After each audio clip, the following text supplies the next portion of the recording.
Welcome, friends. Today I want to share with you some of the teachings coming from HP Blavatsky on the subject of theosophical practice.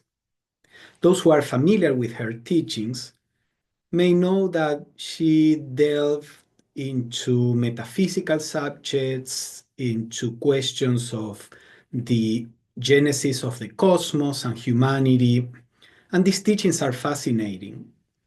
But sometimes the fascination with this aspect of her teachings makes us lose sight of another field of or area of study, which is the teachings that she gave about what we may call the spiritual practice, and more specifically about theosophical practice, that is, a spiritual practice based on theosophical teachings. So what I want to do in this brief presentation is to share with you some of the main elements for a spiritual practice that we find in her writings. These elements, although I use all quotes from her writings, these are some elements that I have chosen to present here as constituting what we may call a theosophical system of yoga or spiritual development. So since we are talking about a theosophical system, we start with the idea of divine wisdom. Divine wisdom is the translation of the term theosophy, theosophia. And she says the infinite cannot be known to our reason, which can only distinguish and define. But we can always conceive the abstract idea thereof, thanks to that faculty higher than our reason, intuition, or the spiritual instinct of which I have spoken. She was talking about this in the article from which I extracted this quote. So in the theosophical view, the idea is that in all human beings, not only in some chosen prophets, there is a latent faculty that we may call this divine wisdom, which is able to realize, to perceive the truth. And when we say the truth, we are not talking about just physical facts, but ultimate truths. These ultimate truths, this divine wisdom, comes through what we may call spiritual intuition. The word intuition means a kind of knowledge that is internal, not a knowledge that comes from what the senses bring from the world. So all theosophical teachings come from this inner wisdom, a vision, let's say, that is attained in higher states of consciousness, an inner illumination. And the aim of those who aspire to become real theosophists is to gradually awaken this divine wisdom latent in each of us, so that we can perceive spiritual truths in a direct way and not just in a conceptual way as it happens when we use our minds. Another foundation of this system of yoga or development is the goal, which, as we are going to see, is not an individual goal of personal salvation. Blavatsky says, true occultism is the destruction of the false idea of self, and therefore true spiritual perfection and knowledge are nothing else but the complete identification of our finite selves with the great all. It follows, therefore, that no spiritual progress at all is possible except by and through the bulk of humanity. It is only when the whole of humanity has attained happiness that the individual can hope to become permanently happy, for the individual is an inseparable part of the whole. So we see here that from the very beginning, the idea of unity, This is a fundamental principle in Theosophical teachings. We are all one, we are connected. As long as we live in the illusion that our senses bring, we may not perceive that unity. But the more we get to discover, realize, to know our ultimate nature, the more we realize that our ultimate nature is not individual, but is collective. That we are not this little part, but we are the totality. And therefore, this vision makes the Theosophical path not just an individual pursuit, as I mentioned at the beginning, but this is a collective endeavor. Theosophists works on his or her own spiritual development, not to attain an individual goal, but to be able to help all of humanity. So the first element in this practice is what we may call spiritual study. Blavatsky says theosophical doctrines, if seriously studied, call forth by stimulating one's reasoning powers and awakening the inner in the animal man, or the biological aspect of human beings, by awakening every hitherto dormant power for good in us, and also the perception of the true and the real as opposed to the false and the unreal. So the kind of study that is recommended in the Theosophical tradition is one in which we are trying to awaken that divine wisdom that we talked about. This is not just an intellectual study, trying to understand the concepts and staying at that level, but on the contrary, the concepts, if they are seriously studied, which this means that we ponder over the reality that the concepts are pointing to, we meditate on them, we try to apply them in our daily life, we really engage with theosophical teachings in that way. If we do so, then they start stimulating not only our reasoning powers, but also our higher consciousness. That higher consciousness, which is able to perceive what is true and the reality of things, as opposed to what is false and unreal. Another important element is what we may call purification, because she says the power to know does not come from book study, nor from mere philosophy, but mostly from the actual practice of altruism in deed, word, and thought.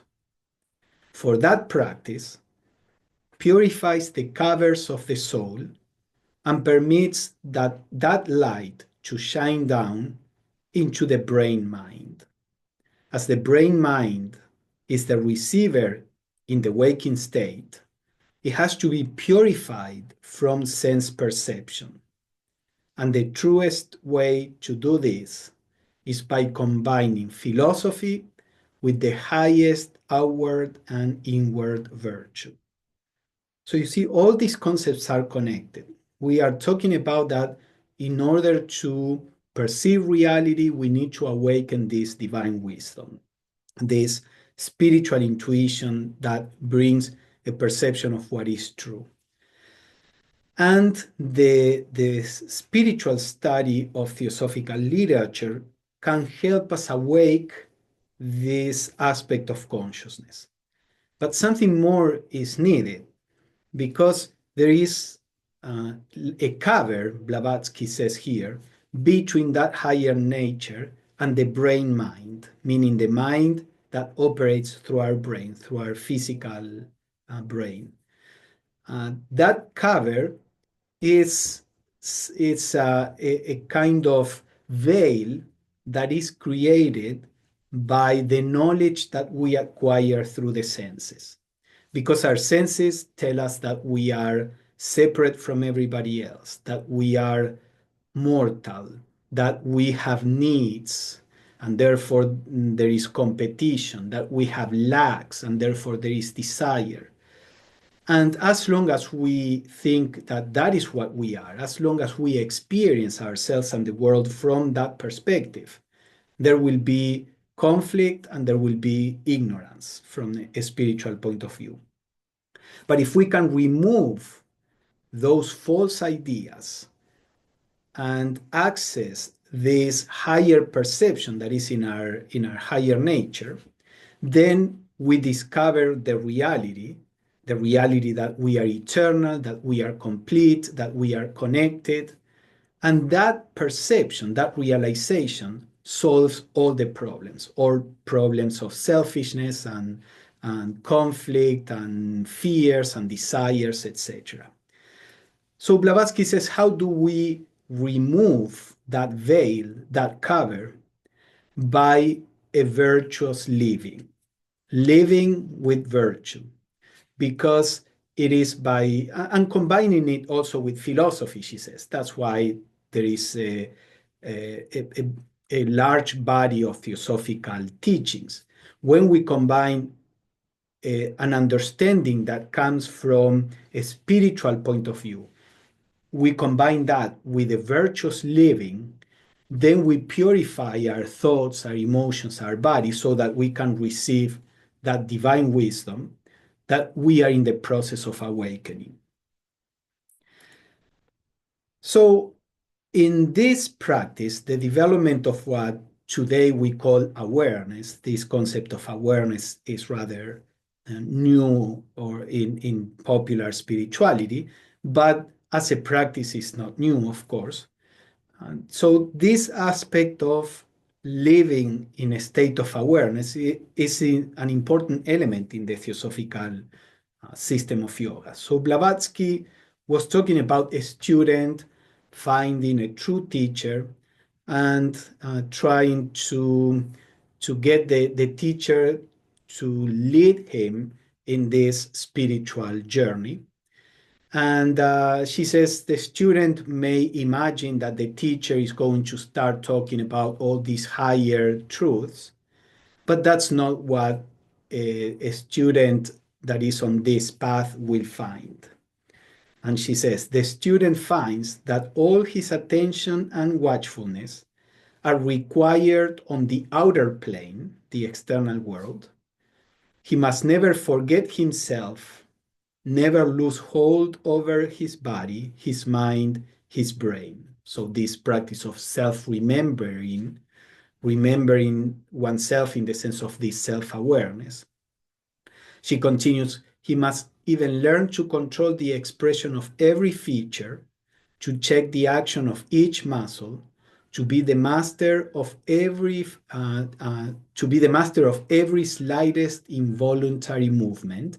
So all this is part of that, being aware of our bodies, how they move, how we speak, be aware of our emotions, be aware of our thoughts.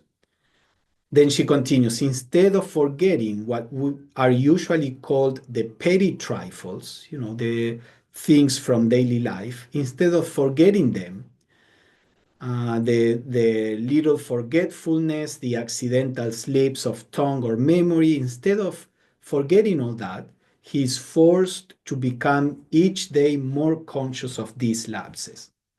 So this is that aspect of the theosophical path in which we have to develop the state of self-observation, where we have to expand and deepen this awareness, because this is what will take us out of the mechanical functioning of thoughts and emotions and desires. So developing this awareness is what generates a space between you as consciousness and all the habits and mechanisms of your mental, emotional, and physical nature. And connected to this is the idea of self-mastery, because evidently there needs to be a force there that allows us to separate ourselves from our emotions and desires and thoughts and sensations. So Blavatsky says, will, the power of will, is the offspring of the divine, the God in man. And desire is the motive power of the biological aspect, the animal man. Most men live in and by desire, mistaking it for will. But he who would achieve in the spiritual effort must separate will from desire and make his will the ruler. For desire is unstable and ever changing, while the will is steady and constant. His task is twofold: to awaken the will and strengthen it by use and conquest, to make it the absolute ruler within his body. That's one task. And parallel with this, to purify desire. So basically, what she's saying is you either live motivated by will, spiritual will, or by desire. And I say spiritual will because Blavatsky is saying here many people think that they are using their will when they are using just another form of desire.